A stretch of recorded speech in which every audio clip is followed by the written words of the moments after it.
Mesdames, Messieurs, bienvenue à vous dans cette édition spéciale de votre émission Passerelle. Ravie de vous retrouver. Alors, comme vous le savez, elles sont nombreuses, ces Algériens. Ils sont nombreux aussi, ces Algériens qui jouent un rôle déterminant dans leur pays d'accueil, mais aussi pour leur pays natal. Ils sont aussi très nombreux à élever leur voix et une voix haute aussi pour les causes justes. Alors justement, cette communauté algérienne qui se trouve dans les quatre coins du pays, comment elle contribue à cet engagement-là et aussi comment ces acteurs, par la même occasion, contribuent-ils à tisser ces liens culturels et aussi ces liens sociétaux entre les différentes générations. Ce sont des questions donc auxquelles répondra notre invitée spéciale ce soir, Madame Sofia Brir. Bonsoir, bienvenue à vous. Bonsoir, merci pour votre invitation. Marhaba bik. Alors, Madame Brir, vous êtes adjointe au maire déléguée à la santé et aux droits des femmes. Alors, on peut dire que votre poste aujourd'hui vous permet de travailler de façon transversale avec plusieurs et tous les autres domaines, n'est-ce pas? Tout à fait, complètement, puisque le droit des femmes, la santé, c'est le cœur de la vie, le cœur de la société, effectivement. Alors, revenons un petit peu sur votre parcours, Madame Brir. On va dire un peu plus de 40 ans, donc vous êtes née en 1978 oui. À Lyon et vous avez eu un parcours brillant qui vous a justement aujourd'hui permis d'être adjointe au maire et qui fait un travail colossal. Tout à fait. Donc je suis adjointe au maire dans une ville qui s'appelle Vénissieux, donc c'est dans la banlieue lyonnaise. Plus précisément, c'est la 3e commune de l'agglomération lyonnaise. Donc c'est une ville qui n'est pas anodine, c'est une ville de résistance avant tout. C'est un bastion même, qui est profondément ancré à gauche et dans laquelle je milite en tant qu'adjointe au maire, en tant qu'habitante, en tant que mère de famille aussi, pour une vie meilleure et pour une vie sociale la plus riche possible pour tous les habitants et pour nos générations futures.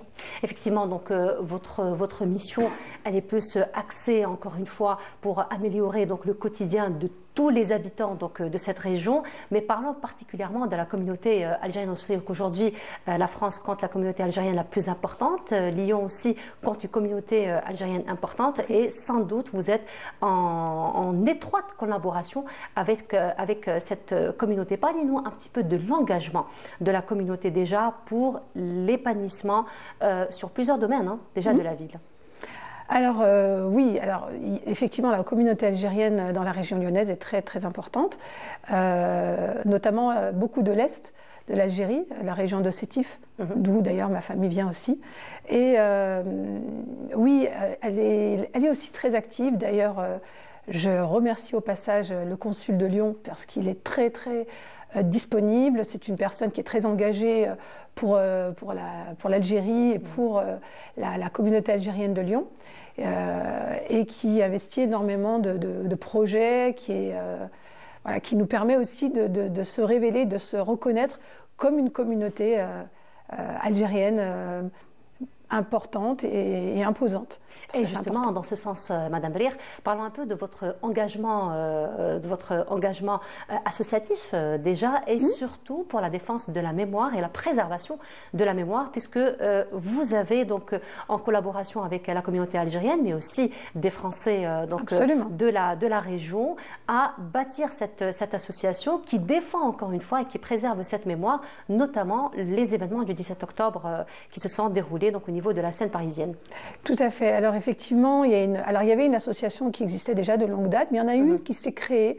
C'était plutôt un collectif de base, un collectif qui s'était créé en travaillant avec la municipalité. Je n'étais pas encore élue à l'époque, mais donc le but de ce collectif, c'était de mettre en place une stèle en mémoire des Algériens qui ont été massacrés le 17 octobre 61, jetés dans la Seine, torturés, assassinés. Et voilà, donc pour révéler cette mémoire aux habitants de la ville, pour beaucoup ne connaissaient pas. Et là, je peux parler de tous les habitants, donc que ce soit des Algériens d'origine algérienne ou pas d'ailleurs, parce que la ville de Vénissieux est très diverse dans sa population. Mais voilà, ça fait partie de l'histoire de la France et d'une mémoire qu'il fallait honorer, parce que voilà, ces gens-là sont quand même morts pour des convictions de justice et de droit. Donc c'était important de rappeler cette mémoire. Donc cette stèle existe aujourd'hui et chaque 17 octobre, le maire a inscrit dans son agenda municipal la mémoire du 17 octobre, ce qui n'est pas encore inscrit dans la mémoire nationale. Voilà. Effectivement. Alors justement, là, vous me tendez la perche, Madame Bellir, pour revenir encore une fois sur cette question de mémoire. Alors aujourd'hui, on parle pratiquement de la 4e génération des Algériens qui se trouvent en France. Alors quel est le rapport justement à travers cette mémoire? D'autant plus qu'aujourd'hui, on peut dire peut-être par volonté politique, la mémoire n'est pas tellement évoquée en France. On sait très bien que c'est un point noir, que c'est une page que la France ne voudrait pas trop évoquer. Et donc, quelle est un peu la perception, on va dire, de la communauté algérienne, particulièrement la jeunesse d'aujourd'hui, la génération actuelle, de cette mémoire? Alors, on ne peut pas résumer à la France. On va dire certains voudront effectivement cacher cette mémoire, certainement parce qu'elle leur fait honte et que c'est une mémoire qu'on aimerait cacher, sauf qu'elle fait partie intégrante de l'histoire de la France. Et oui, il y a eu des choses pas belles qui se sont passées dans l'histoire de France. Il n'y a pas que des belles choses. Et l'histoire avec l'Algérie en fait partie. Et les Algériens en France, qu'ils soient nés en France ou qu'ils soient issus de l'immigration de leurs parents, c'est une histoire qu'on doit connaître, mais c'est aussi une histoire que les Français doivent connaître.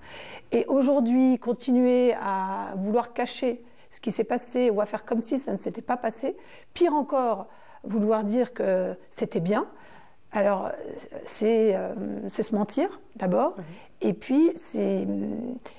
Enfin, je veux dire, si on veut avoir un pays uni, une population unie, soudée, qui avance et qui progresse, il faut aussi pouvoir être capable de raconter ces histoires-là.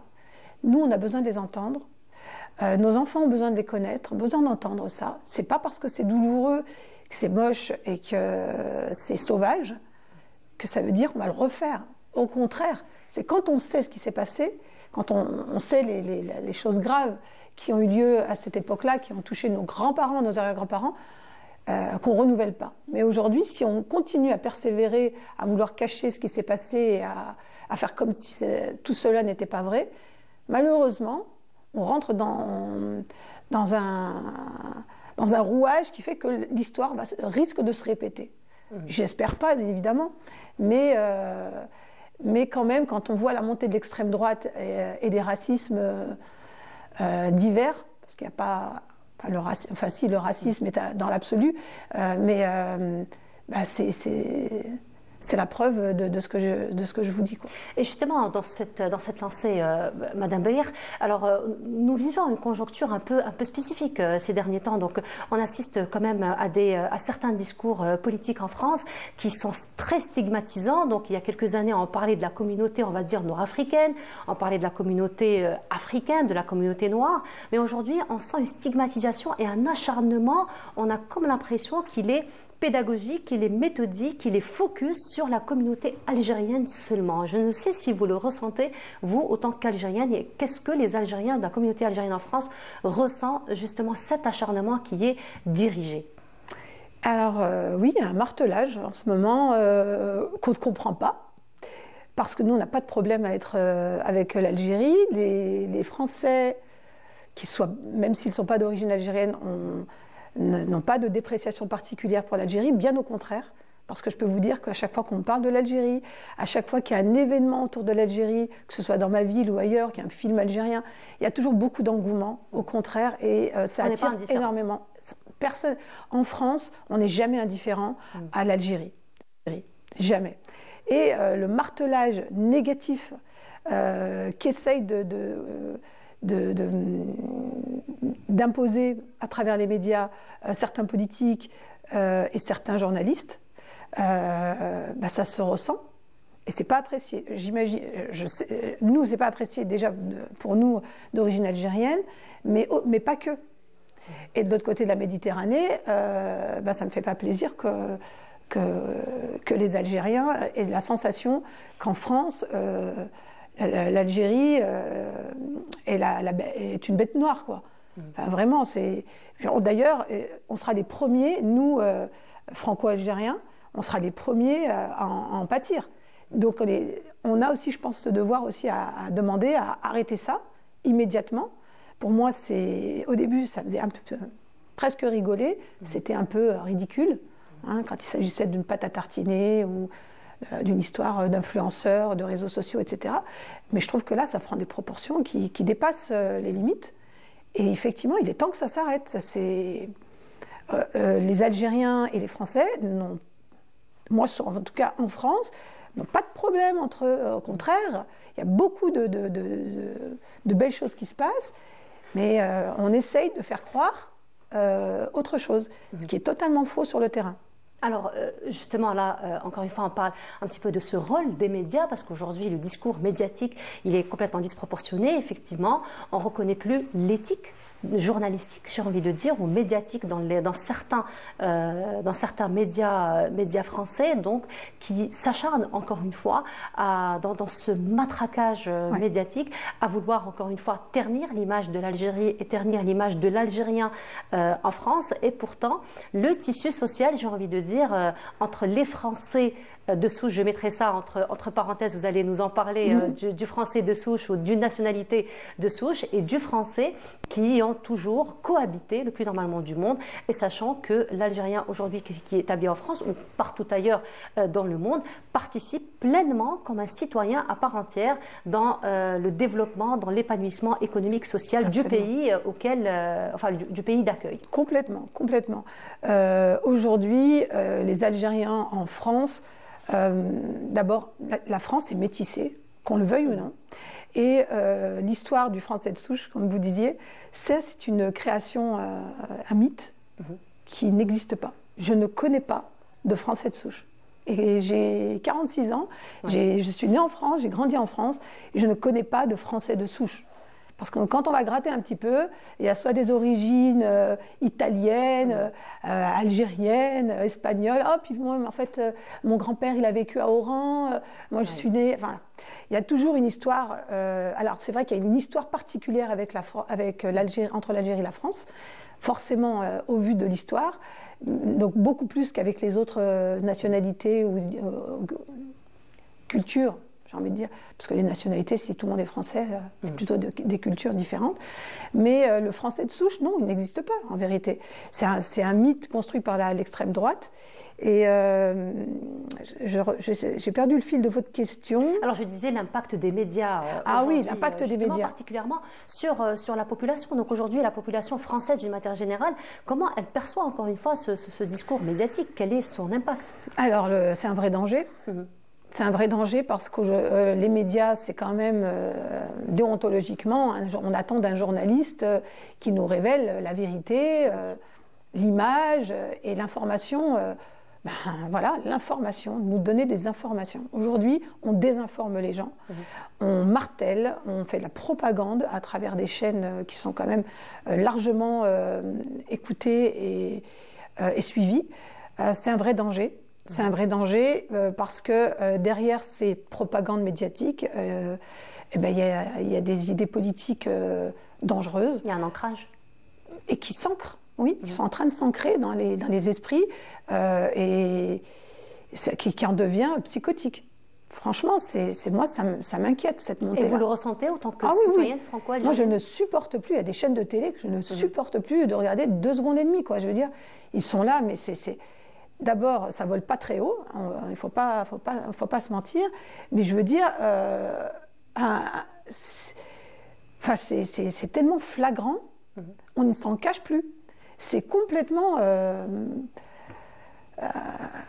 tranquille, quoi. Voilà, on peut dire, on peut tenir des propos racistes à la télé sans aucun problème.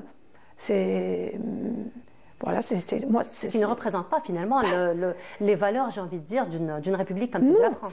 Ça ne représente pas la France qui est censée être la république, le pays des droits de l'homme, enfin voilà, le pays de la Révolution française qui est connu à travers le monde entier. Voilà, non, ça ne représente absolument pas, mais ça déforme l'esprit et c'est dangereux. Et ils savent très bien utiliser c'est une vraie arme, beaucoup plus grave et beaucoup plus lourde et en conséquence sur la population.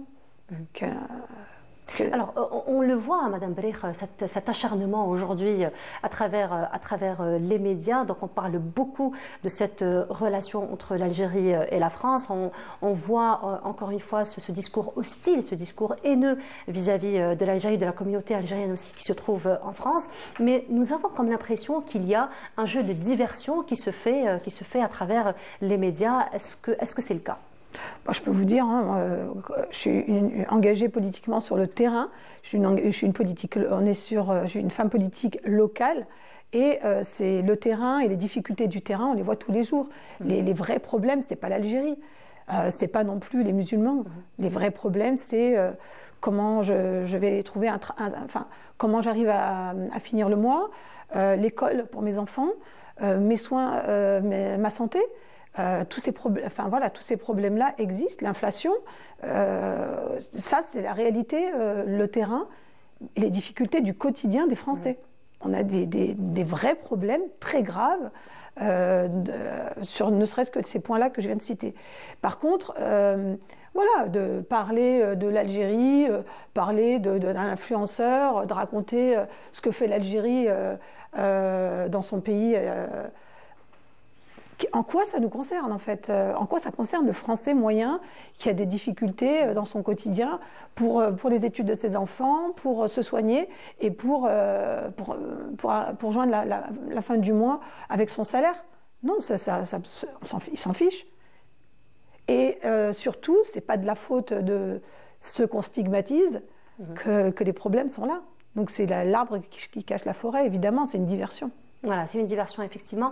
Alors, Madame Brich, parlons un petit peu de cet engagement, on va dire, de la communauté algérienne déjà en France. Alors, comment s'organise la communauté algérienne à travers le réseau? On a vu à travers les réseaux sociaux, on a même eu des journalistes qui ont suivi quelques réseaux de communautés algériennes qui viennent justement en aide donc, à d'autres communautés, notamment les étudiants, par exemple. Donc, parlez-nous un peu de toute cette organisation de la communauté algérienne qui vient se greffer, on va dire, à tout ce tissu social.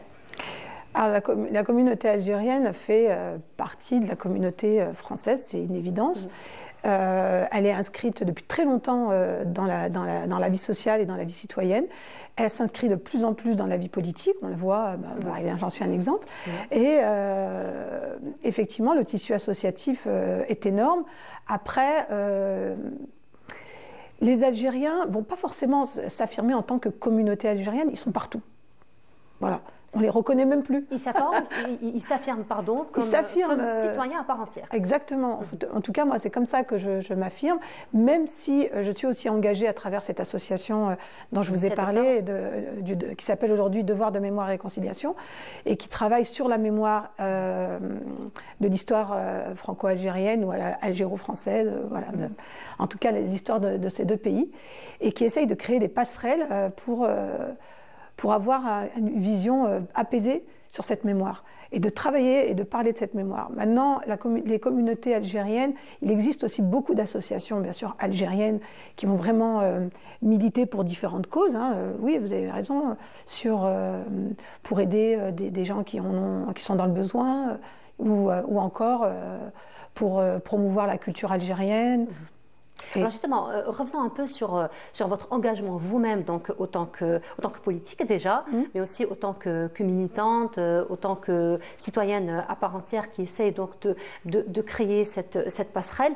En 2022, vous avez initié un très très beau projet, là où vous êtes venu en visite carrément en Algérie avec des représentants de la communauté algérienne mais aussi de la communauté française. Donc parlez-nous un peu de ce voyage et qu'est-ce qui vous a apporté vous déjà en tant que personne mais aussi à toutes ces personnes qui ont participé à cet événement.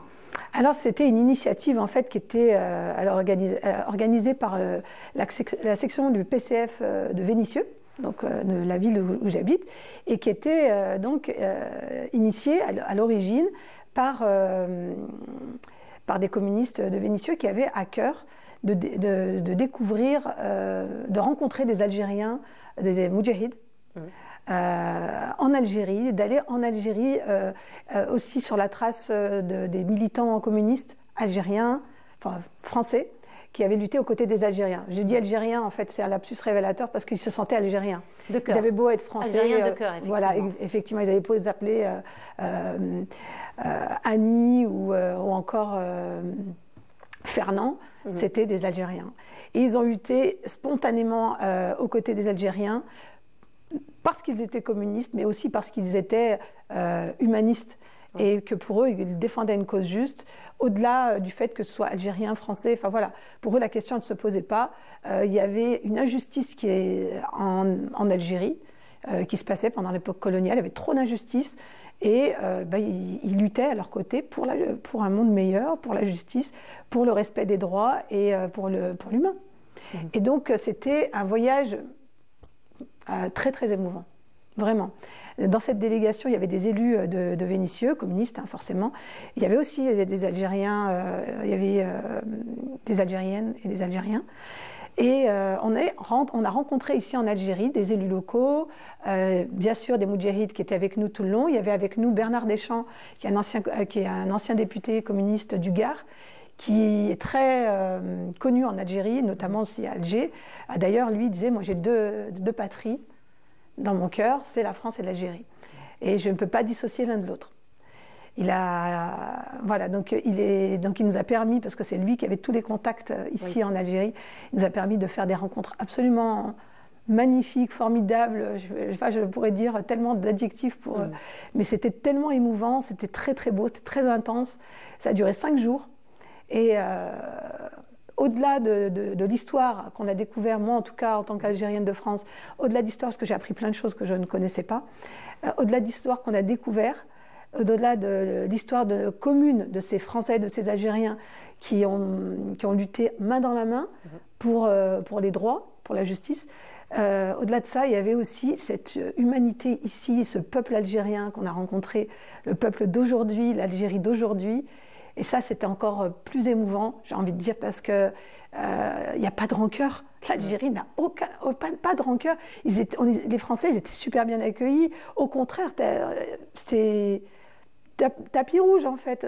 Et ils disaient, mais on a quand même fait... Enfin, les Français ont quand même fait des monstruosités, des horreurs ici en Algérie. Et on est accueillis quand même bras ouverts par ces Algériens qui n'ont pas la haine, en fait. La haine, elle n'est pas ici. Pourtant, elle pourrait être ici, au vu de ce qui s'est passé. Mais la haine, elle n'est pas ici, elle est là-bas, en fait. Oui. C'est justement ces politiques et ces hommes...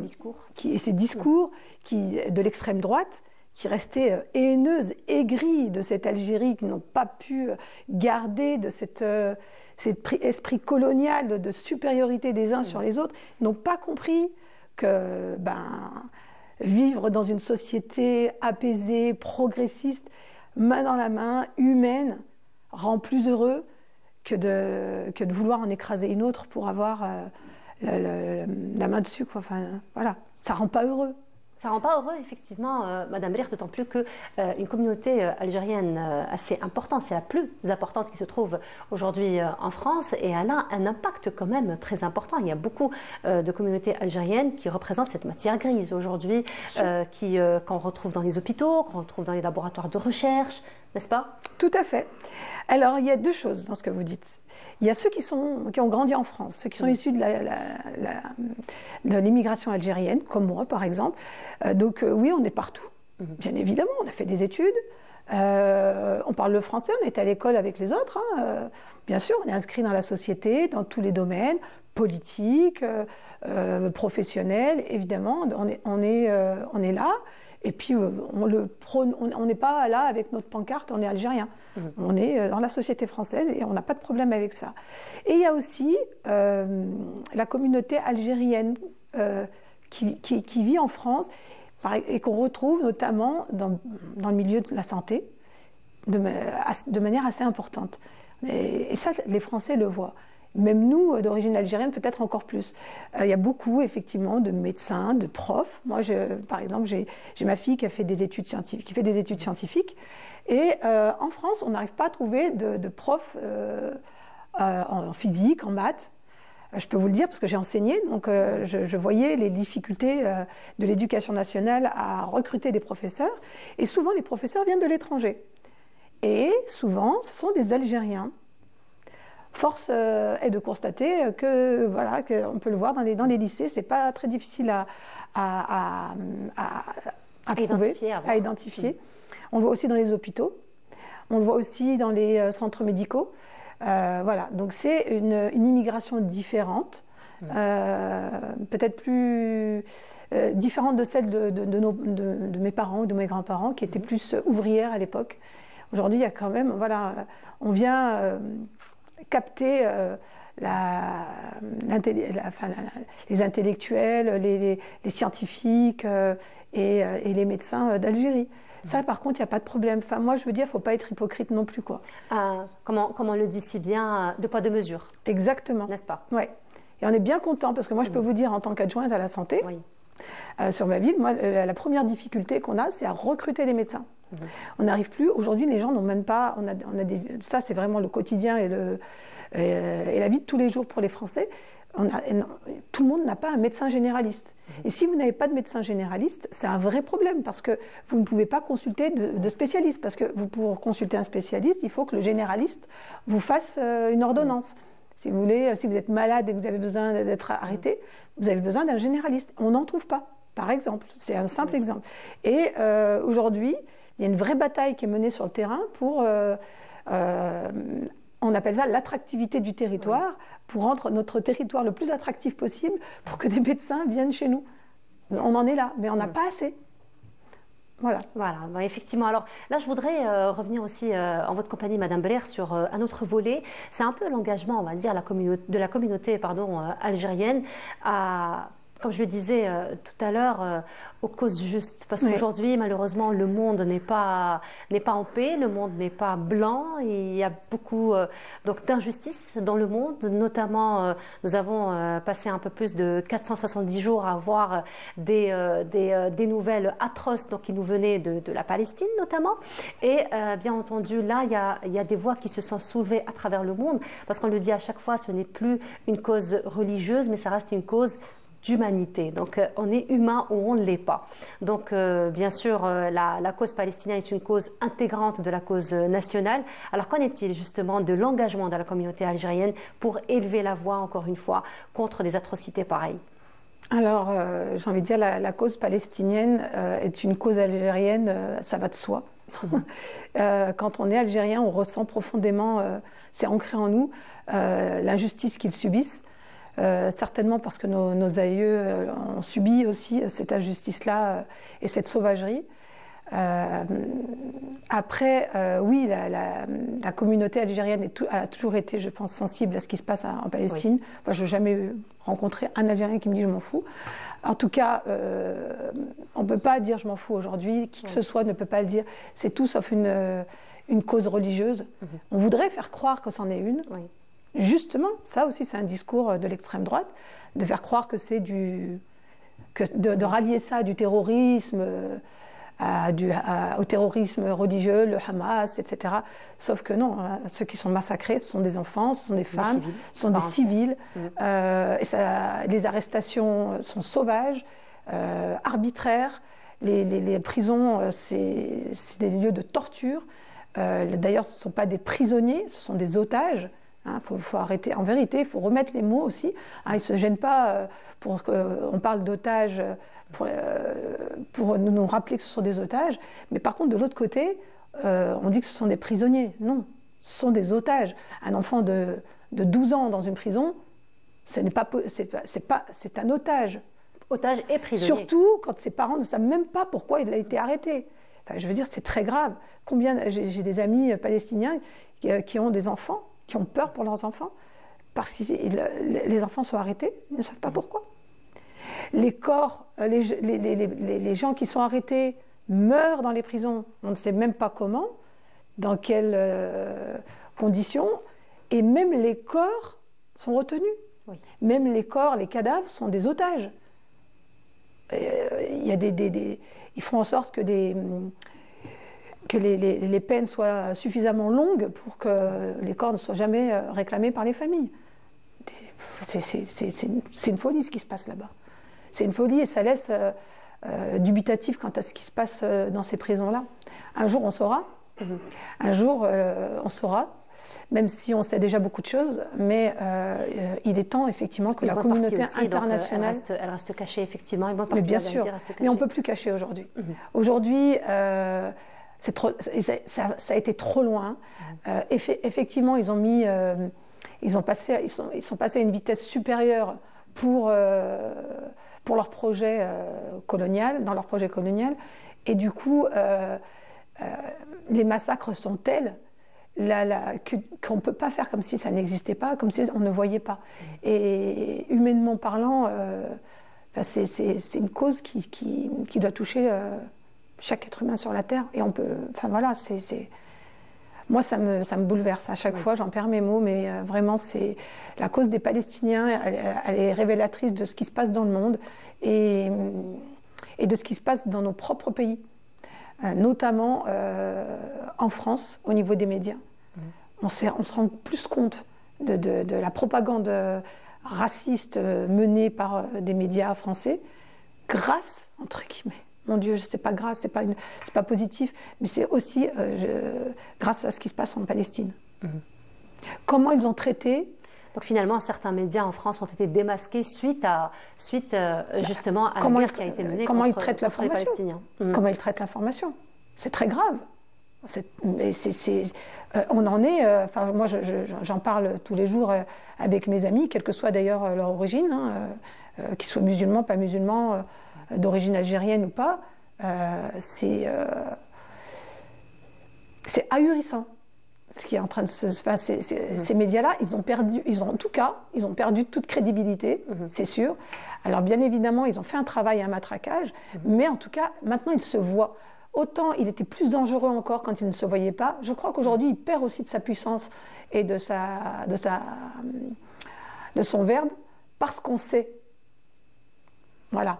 Et puis, avant, on ne se rendait pas compte qu'il y avait des meneurs, des payeurs, des patrons qui payaient cette propagande-là.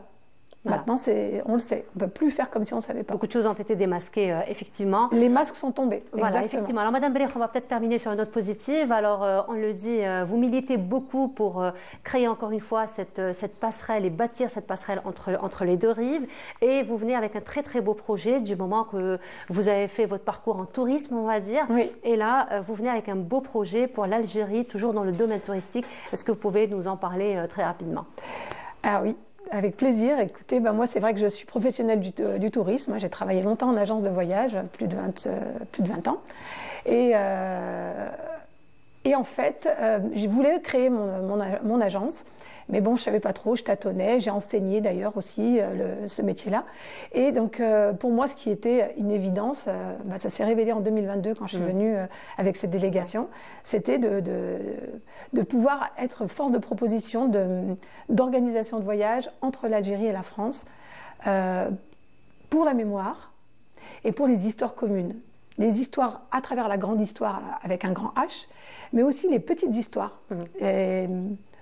Par exemple, j'ai une amie qui est élue avec moi à Vénissieux et qui m'a avoué, elle me dit « Oui, ton projet m'intéresse beaucoup. Quand est-ce que tu vas lancer ton agence ?» Parce que tu sais, moi, j'ai mon grand-père qui a vécu en Algérie et qui avait une famille en Algérie. J'ai donc des frères et sœurs en Algérie, des cousins, pardon, des frères et sœurs en Algérie. Et j'aimerais les connaître et j'aimerais rencontrer cette famille que je ne connais pas.